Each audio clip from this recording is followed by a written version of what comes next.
እነዚህ የተለመዱ የአመጋገብ ስህተቶችን ብቻ በማስተካከል የልጆችን ጤና መጠበቅ እንደሚቻል ያውቃሉ? ሁሉም ወላጆች ልጁ ጤናማና ጠንካራ ሆኖ እንዲያድግ ይፈልጋል። ነገር ግን ልጆቻችሁን የምትመግቡበት መንገድ አንዳንድ ጊዜ ከጥቅሙ ይልቅ ጉዳቱ እንደሚያመዝን ስንቶቻችሁ ታውቃላችሁ? በዚህ ቪዲዮ እንግዲህ እንደ ሀገራችን እንደ ኢትዮጵያ በተለይ ብዙ ወላጆች የሚሰሯቸው የአመጋገብ ስህተቶችና የልጆችን ጤና ለመጠበቅ እንዴት ማስወገድ እንደሚቻል እናያለን ማለት ነው። ከእነዚህ ስህተቶች አንዱን ስህተት በማስተካከል እንኳ የልጁ ሕይወት ላይ ትልቅ ለውጥ ማምጣት እንደምንችል መገንዘብ ያስፈልጋል ማለት ነው። ስለዚህ ይህንን ቪዲዮ እስከ መጨረሻው በመከታተል ለልጆ ጤና አስፈላጊውን ነገር እንዲያደርጉ ከወዲሁ አደራ ማለት እንወዳለን። ሰላም እንዴት ናችሁ? እንኳን ወደ እንቁ ጤና ቻናል በሰላም መጣችሁ። እንግዲህ በዚህ ቻናል ከእርግዝና ጀምሮ እስከ ልጆች አስተዳደግ በተለይ ጤናና ጤና ነክ የሆኑ መረጃዎች በተከታታይነት እንለቃለን። ስለዚህ ሰብስክራይብ በማድረግ ቤተሰብ ይሁኑ። ቀጥታ ወደ መረጃው እንሄዳለን። አመጋገብ ላይ የመጀመሪያው ስህተት ተጨማሪ ምግብን ቀድሞ ወይም ዘግይቶ መስጠት። እንግዲህ አንዳንድ ወላጆች ከ6 ወር በፊት ለህፃናት ተጨማሪ ምግብን ይሰጣሉ። ሌሎች ደግሞ በጣም ዘግይተው ለልጆች ተጨማሪ ምግብን ያስጀምራሉ።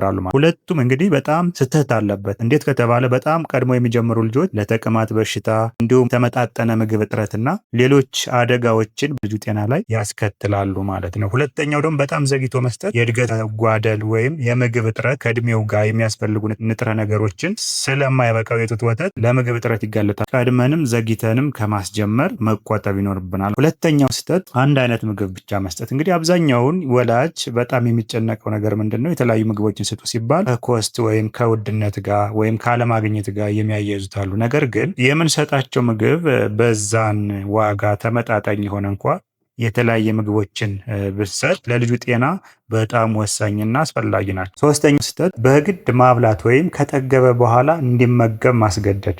እንግዲህ አንዳንድ ወላጆች ልጆቻቸው እስኪጠግቡ በልተውም እንኳ ተጨማሪ እንዲበሉ ያስገድዷቸዋል ማለት ነው። ነገር ግን ይህ ለምግብ ጥላቻ አንደኛው መንገድ ነው ማለት ነው። ስለዚህ ልጆች ምግብን እንዲጠሉ ከሚያደርጓቸው ነገር ከጠገቡ በኋላ ያንን ምግብ እንዲበሉ መገፋፋታችን ያንን ምግብ እንዲጠሉ ያደርጋቸዋል ማለት። ስለዚህ ትክክለኛው መንገድ እንዲበሉ ማበረታታት ነው እንጂ ማስገደድ አይደለም ማለት። እንግዲህ ልጆችን የምንመግብበት መንገድ ትንሽ ቶሎ ነው። በተለይ መጀመሪያው አካባቢ ትንሽ ቶሎ መስጠት የልጁን የምግብ ፍላጎት እንዲዳብር ያደርገዋል ማለት። ስለዚህ ከመጠን በላይ እንዲበላ ካደረግነው ላላስፈላጊ ውፍረት ይጋለጣል ማለት ነው። ስለዚህ ልጆች ሲወፍሩ ደግሞ ላልተፈለገ በሽታ ይጋለጣሉ። አራተኛው ስህተት ብዙ የማይጠቅሙ ምግቦችን መስጠት። ለምሳሌ እንደ ቺፕስ፣ ብስኩት፣ ለስላሳ መጠጦች፣ ከረሜላ በተለይ በእኛ ሀገር ላይ የልጆች ማባበያ የሆነ ምግብ አልበላ ሲሉ እሱን እየሰጠ ልጆችን የምናባብል የምንሰጥ ከሆነ ልጆችን እየጎዳናቸው እንደሆነ ጥንቃቄ ማድረግ ይኖርብናል ማለት። ይህንን ማስታወስ ይኖርብናል ማለት። ነገር ግን እነዚህ ምግቦች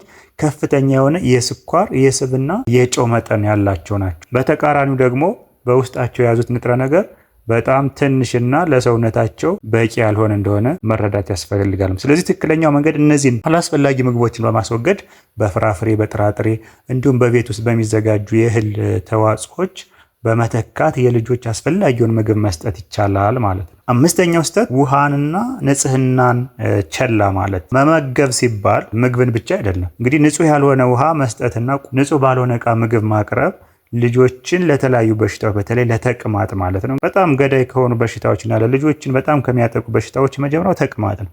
ስለዚህ ደግሞ የሚመጣው ንጽህና ካልተጠበቀ የምግብ ዕቃና ውሃ ነው ማለት ነው። ስለዚህ ለምግቡ እንደምንጨነቀው ሁሉ ለንጽህናና ለውሃ የግድ መጨነቅ ያስፈልጋል። እንግዲህ ይህ ሲባል ሃይላንድ ግዙ ማለት አይደለም። ሁልጊዜ የፈላ ውሃ ወይም ንጽህና የተጠበቀ ውሃ መስጠት፣ ከምግብ በፊት እጅን መታጠብ፣ ይሄ ብዙ ጊዜ ይነገራል። ነገር ግን ብዙ ሰው ቸላ ይለዋል። ስለዚህ ለሚመገቡት ነገር ከተጨነቅን ለንጽህናው መጨነቅ ግዴታ ነው። የመጨረሻው ቁርስን መዝለል ነው። እንግዲህ አብዛኛው ወላጅ የሚያደርገው በተለይ ትምህርት ቤት ሲሄዱ በመቻኮል ሊሆን ይችላል። በተለይ ትኩረት ለቁርስ ብዙ ጊዜ ትኩረት አይሰጥም። ነገር ግን ከምሳም ከራት በላይ ቁርስ ላይ መስጠት ይኖርብናል። ምክንያቱም ትምህርት ቤት ሲሄዱ በጣም አክቲቭ ሆኖ ትምህርታቸው እንዲከታተሉ፣ ብሬናቸው አክቲቭ እንዲሆን፣ ቀናቸው ብሩህ ሆኖ እንዲውልላቸው የተመጣጠነ ቁርስ መስጠት ለልጆች በጣም ወሳኝ ነው። ለልጆች የምንሰጠው ትክክለኛ ስጦታ በአግባቡ መግቦ በአግባቡ ማሳደግ ነው። እነዚህን እንግዲህ የተለመዱ ስህተቶችን በማስወገድ ልጆቻችን ጤናማና ወደፊት ህይወታቸው ብሩህ እንዲሆን ማድረግ ይቻላል ማለት። ስለዚህ እነዚህን የተመጣጠኑ ምግቦችን በማድረግ እና ያልተፈለጉ ነገሮችን በማስወገድ የልጆቻችን የወደፊት ህይወት ቁልፍ የሆነ ነገር መሆኑን መረዳት ያስፈልጋል ማለት ነው። ይህ ቪዲዮ ጠቃሚ እንደሚሆን አልጠራጠርም። ለሌሎች ወላጆች ሊደርሳቸው ያጋሩ። ሰብስክራይብ በማድረግ ቤተሰብ ይሁኑ። ላይክ ማድረግም እንዳይረሳ። የምትፈልጉትን ጥያቄ ደግሞ ኮሜንት ላይ ያስቀምጡልን። እጅግ አድርገን እናመሰግናለን። መልካም ጊዜ